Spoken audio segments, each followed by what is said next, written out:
Yes, welcome to our English language session. It's Miss and Rani from Edukea Education Company. So we proceed with our next session, that is Chautundu and Chokoraa. So in this, until we learn this, we have to learn how to read and answer questions. A story about Chautundu and Chokoraa. Pronounce and use vocabulary found in the story. Express past actions, let us ask questions in past actions. As well as make positive and negative questions and write a short paragraph. So let us start read our story. Once upon a time, there were two Naitri children who lived in Imakuti street. The girl was called Chautundu and the boy was called Chokoraa. These children were disobedient.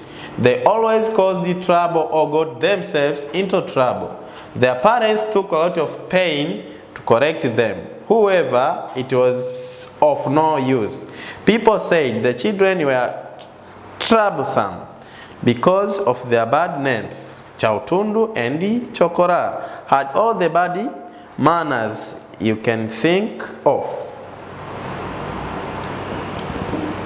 Firstly, they were lazy. They refused to work, but they liked to eat a lot. They refused to go to school, but they liked the good life. They roamed about the streets, but picking and old metal and empty plastic bottles. They sold them to get money. Secondly, they were dirty.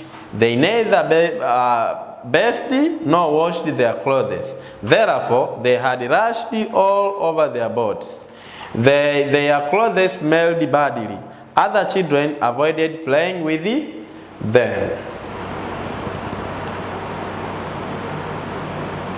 Thirdly, they were thieves. They stole money from their parents. They stole and ate food from the kitchen. They stole things from their home and sold them. They also stole fruits from other people's gardens. Fourthly, they were troublemakers. For instance, they enjoyed teasing dogs, stoning beehives, setting bushes on fire, and torturing animals. In one of the incidents, they went to bail their neighbors' children. The poor children's parents were away for work, so they were home alone. Chautundu and Chokoraa forced them to play hide and seek inside their house. They started running all over the house.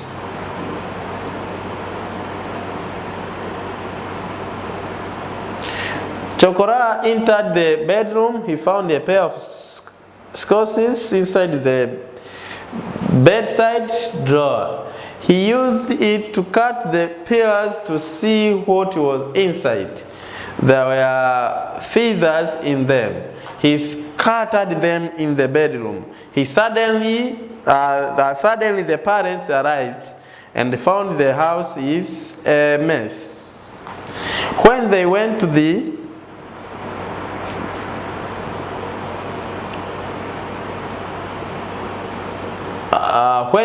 the kitchen, they found Chautundu fixing a faulty electric cooker. When asked, she said she was an electrician. The neighbors came and took them to their parents. So sad.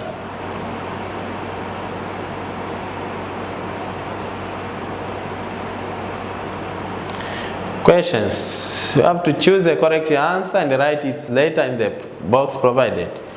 People thought Chautundu and Chokoraa were bad children because we have to give the reason. Chautundu and Chokoraa had bad manners because they dash. Chautundu and Chokoraa got skin rashes because they dash. Chautundu and Chokoraa went to their neighbor's house to do what? You have to choose the correct answer. It was after this incident that their parents could not bear with them anymore. Their father took them to a children's remand home. He asked the warden to admit them until they were disciplined. Their parents have never visited them ever since. Chokoraa used the dash to cut the pillars. What? Chautundu and the Chokoraa dash the behaves. You have to read the poem aloud. Life at home is good.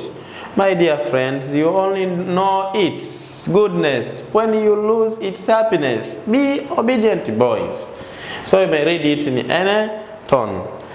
Be obedient, girls' life is very hard. Away from home.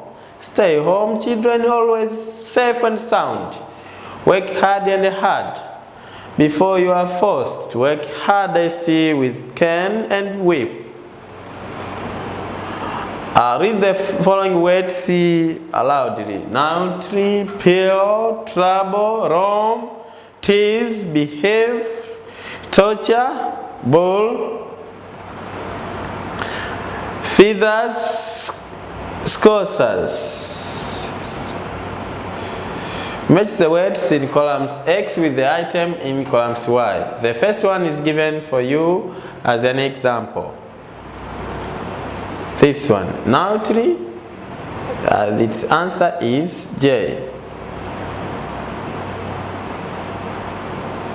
Having bad behavior. So you have to find this list with their corresponding answer. Complete the sentence with the correct form of the words in the bracket. Chokoraa dash troublesome. Chokoraa was troublesome. Chautundu dash the house burned. So I have to find to correct the words given in the brackets. Number 1, number 2, number 3, the fourth sentence, 5, 6, 7, 8.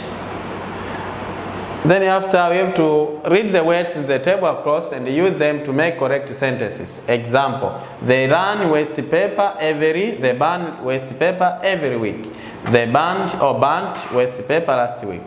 Present form, past form. Burn, burnt or burned. Shout, shot. Send, sent. Do, did. Make, made. Sleep, slept. Sing, sang. Then we have to write the following sentence in the negative form. Example: she came to school yesterday. She did not come to school yesterday.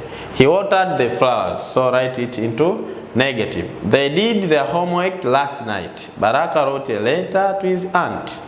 We left home very early. My father bought me a pair of shoes. I cooked lunch. She fetched water in the evening. We watched television yesterday. The guests arrived last week. You finished your work at time. The other exercise, change the following sentences into questions. Example: she came to school yesterday. Did she come to school yesterday? That is the question form. He watered the flowers. So the same sentence, you have to change them into questions. Fill the blanks with the words given in the box below. Disobedience, 6 o'clock p.m. Beds, C. Bitterly, remembered, forgiveness, brother.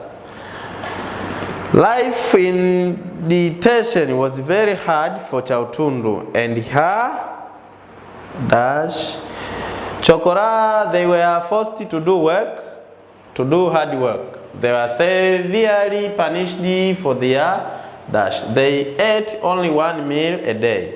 They slept as early as dash. They were not allowed to play or to go out. They lived in a compound with a high wall. They could not dash what was happening outside. They were taught only vocational skills. So we have to complete this passage from the words provided in the box. Then we make the meaningful paragraph. And up to here, it's the end of our session. Thank you very much. Let us meet others.